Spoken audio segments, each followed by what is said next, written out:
Hello everyone, welcome back to Jwalpa coaching classes. आज के इस वीडियो में हम पढ़ेंगे इक्वेशंस ऑफ मोशन और जो मेथड हम पढ़ेंगे वो है ग्राफिकल मेथड। ठीक है, तो पहले हम अपना ग्राफ प्लॉट कर लेते हैं इसमें।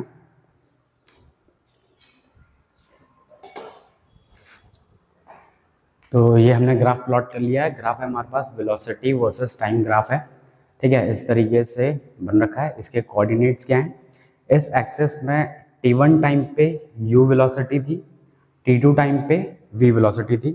तो इनके कोऑर्डिनेट्स लिख लेते हैं। इसके कोऑर्डिनेट्स हो जाएंगे t1, u।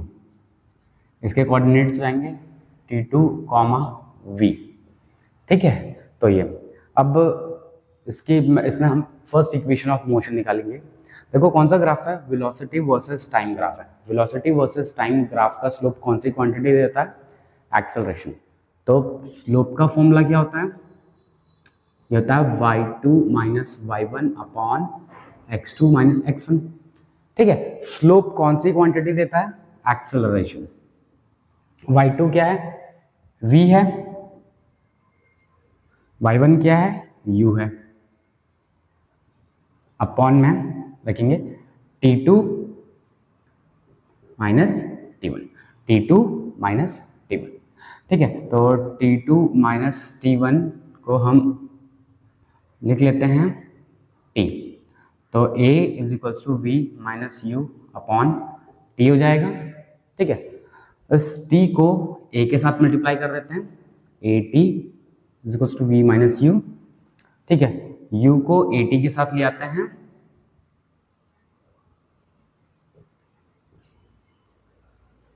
ये हो गई हमारी फर्स्ट इक्वेशन ऑफ मोशन। ये क्या हो गई?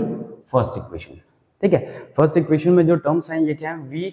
v है फाइनल वेलोसिटी, u है इनिशियल वेलोसिटी, a है एक्सेलरेशन और t है टाइम। ठीक है, टाइम कौन सा टाइम है? ये वो टाइम है जिसमें वेलोसिटी u से v में कन्वर्ट हो रही है। ठीक है, तो ये हमारी फर्स्ट इक्वेशन थी। अब सेकेंड इक्वेशन बनाते हैं, इसे हटा देते हैं।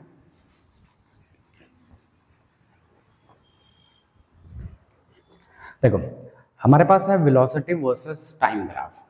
ठीक है, इससे पहले वाले वीडियो में हमने पढ़ा था कि वेलोसिटी वर्सेस टाइम ग्राफ का जो एरिया होता है, ये एरिया, ये देता है डिस्प्लेसमेंट। क्या देता है? डिस्प्लेसमेंट। मतलब अगर हमें डिस्प्लेसमेंट निकालना है तो हमें सिंपली क्या करना होगा? हमें इस एरिया को फाइंड कर लेना है, हमारा डिस्प्लेसमेंट हमें मिल जाएगा। ठीक है, तो डिस्प्लेसमेंट निकालने के लिए क्या करेंगे? हम एरिया लिख लेते हैं, एरिया।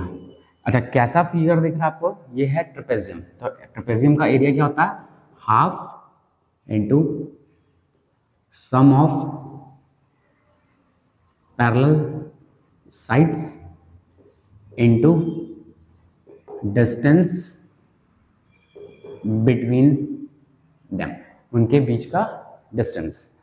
ठीक है, अच्छा, वेलोसिटी वर्सेस टाइम ग्राफ का एरिया डिस्प्लेसमेंट दिखता है। तो एरिया को हमने क्या लिख लिया? एस। एस क्या है? एस यहाँ पे डिस्प्लेसमेंट को रिप्रेजेंट कर रहा है। ठीक है, ये half. Parallel sides, parallel sides कौन सी? एक ये है और एक ये है। ये कितना है? ये है u। और ये कितना है? ये है v। ठीक है, तो पैरेलल साइड्स का सम क्या हो जाएगा? u plus v into distance between them, इन दोनों के बीच का जो डिस्टेंस है ये है, जो कि है t2 माइनस t1, और t2 माइनस t1 को हमने t से रिप्रेजेंट किया था। तो ये क्या हो जाएगा? t।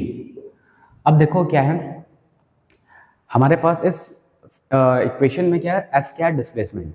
अच्छा ये सॉरी, ये 1/2 है। s क्या है? डिस्प्लेसमेंट, u है इनिशियल वेलोसिटी, v है फाइनल वेलोसिटी, t क्या है? टाइम। तो देखो मैं क्या करूंगा, जो v है इसको रिप्लेस करूंगा किससे? जो अभी हमने फर्स्ट इक्वेशन ऑफ मोशन में पढ़ा था, from first equation of motion. v is equals to क्या था? u plus a t. मतलब v को मैं u प्लस ए टी रख सकता हूं। तो s is equals to half u plus v को u प्लस ए टी रख दिया हमने into t. s is equals to half, ये जाएगा u plus u 2u plus a t into t. ठीक है, इस t को अंदर मल्टीप्लाई कर देते हैं तो s is equals to half 2u t plus a t का स्क्वायर। अब इस हाफ को मल्टीप्लाई कर देते हैं अंदर तो s इज इक्वल्स टू, इस हाफ को अंदर मल्टीप्लाई करते हैं तो half into 2u t plus half a t square. ये 2 से ये 2 cancel, s is equals to जाएगा u t plus half a t square.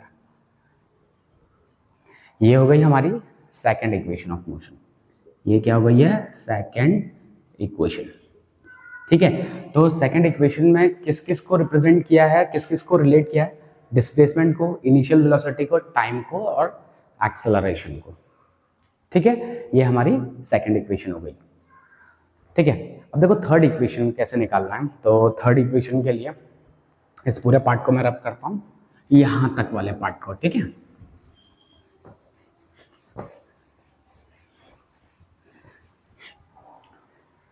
देखो सेम वही कि वेलोसिटी वर्सेस टाइम का जो टाइम ग्राफ का जो स्लोप एरिया है वो कौन सी क्वांटिटी को रिप्रेजेंट कर रहा है? वो डिस्प्लेसमेंट को ही रिप्रेजेंट कर रहा है, हाफ।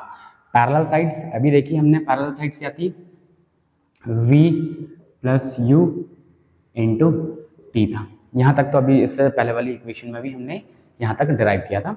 अब देखो क्या, इससे पहले क्या किया था हमने कि v को रिप्लेस कर दिया था फर्स्ट इक्वेशन से। किसको रिप्लेस किया था? फर्स्ट इक्वेशन से v को रिप्लेस किया था। अब इस वाले को थर्ड इक्वेशन निकालने के लिए हम क्या करेंगे? टाइम वाले टर्म को रिप्लेस कर देंगे फर्स्ट इक्वेशन का यूज करके। ठीक है, देखो फ्रॉम फर्स्ट इक्वेशन, तो फर्स्ट इक्वेशन क्या था? v is equals to u plus a t, ये साइड में जाएगा v minus u a t, t की वैल्यू क्या जाएगी? v minus u upon a. T क्या हो गया? v minus u upon a. ये क्या हो गया? टी की वैल्यू भी यहाँ पे रख देते हैं, s is equals to half v plus u, t कितना है? v minus u upon a. ठीक है, अब देखो क्या है? v plus u, v minus u, मतलब a plus b into a minus b. A plus b into a minus b क्या होता है? A plus b into a minus b क्या होता है? A square minus b square. क्या होता है? A square minus b square upon में 2 तो है ही और साथ में ए भी है। ठीक है, इस 2a को इस s के साथ मल्टीप्लाई कर देते हैं तो 2a s v square minus you square, ये हो गया। अब इस u को इसके साथ ले आते हैं तो v square is equals to u square plus 2as, ये हो गई हमारी थर्ड इक्वेशन। ये क्या हो गई? Third equation of motion. तो हमने 3 इक्वेशंस ऑफ मोशन देखी। पहली इक्वेशन क्या थी? v is equals to u plus a t. दूसरी इक्वेशन क्या थी? s is equals to u t plus half a t square. Third equation क्या है? v square is equals to u square plus 2as। ठीक है, ये हमारी third equation थी। ठीक है, अब इक्वेशंस ड्यूरिंग वर्टिकल मोशन, अगर कहीं पे वर्टिकल मोशन हो रहा होगा, वर्टिकल मोशन का मतलब होता है कि ऑब्जेक्ट ऊपर की तरफ जा रहा है या नीचे की तरफ आ रहा है, इसे वर्टिकल मोशन कहते हैं। तो वर्टिकल मोशन के टाइम पे इक्वेशंस ऑफ मोशन क्या हो जाएंगे? इसे हटा देते हैं।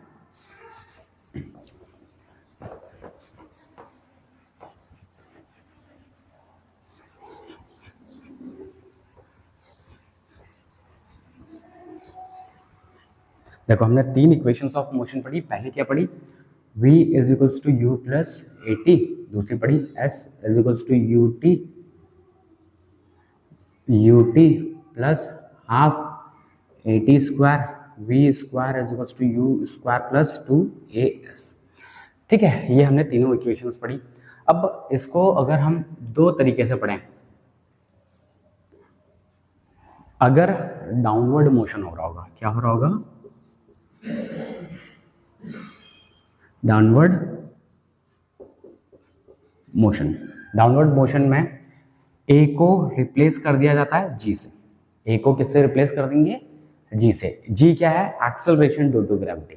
तो एक्सेलरेशन को हम रिप्लेस कर देंगे किस चीज से, एक्सेलरेशन ड्यू टू ग्रेविटी से रिप्लेस कर देंगे। तो क्या हो जाएगा हमारा formula, v is equals to u plus G T, ये फर्स्ट इक्वेशन हो गई। सेकंड इक्वेशन क्या हो जाएगी, s is equals to u t plus half g t square. Third equation क्या हो जाएगी, we square is equals to u square plus two g s. ये हो गई हमारी तीनों इक्वेशंस ड्यूरिंग डाउनवर्ड मोशन। ठीक है, अगर वहीं पे अगर हम ऑब्जेक्ट को ऊपर की तरफ फेंकते हैं, तो ऊपर की तरफ फेंकेंगे अपवर्ड मोशन। तो अपवर्ड मोशन के टाइम पे एक्सेलरेशन को रिप्लेस कर देते हैं माइनस जी से। क्यों माइनस जी से क्यों किया, क्योंकि भाई एक्सेलरेशन ड्यू टू ग्रेविटी का डायरेक्शन क्या ऐसा है, नीचे की तरफ है, डाउनवर्ड डायरेक्शन है, और हम उसको लेके कहाँ जा रहे हैं, ऊपर की तरफ लेके जा रहे हैं। तो इस वजह से हमें एक्सेलरेशन को रिप्लेस कर देना है किससे, माइनस जी से। एक्सेलरेशन को किससे रिप्लेस कर देना है, माइनस जी से। तो इक्वेशन क्या हो जाएगी हमारी, v is equals to u minus g t. दूसरा क्या हो जाएगा, s is equals to u t minus half g t square. V square is equals to u square minus two g s. ये हमारी हो गई तीनों equations of motion during vertically motion, upward motion के टाइम पे।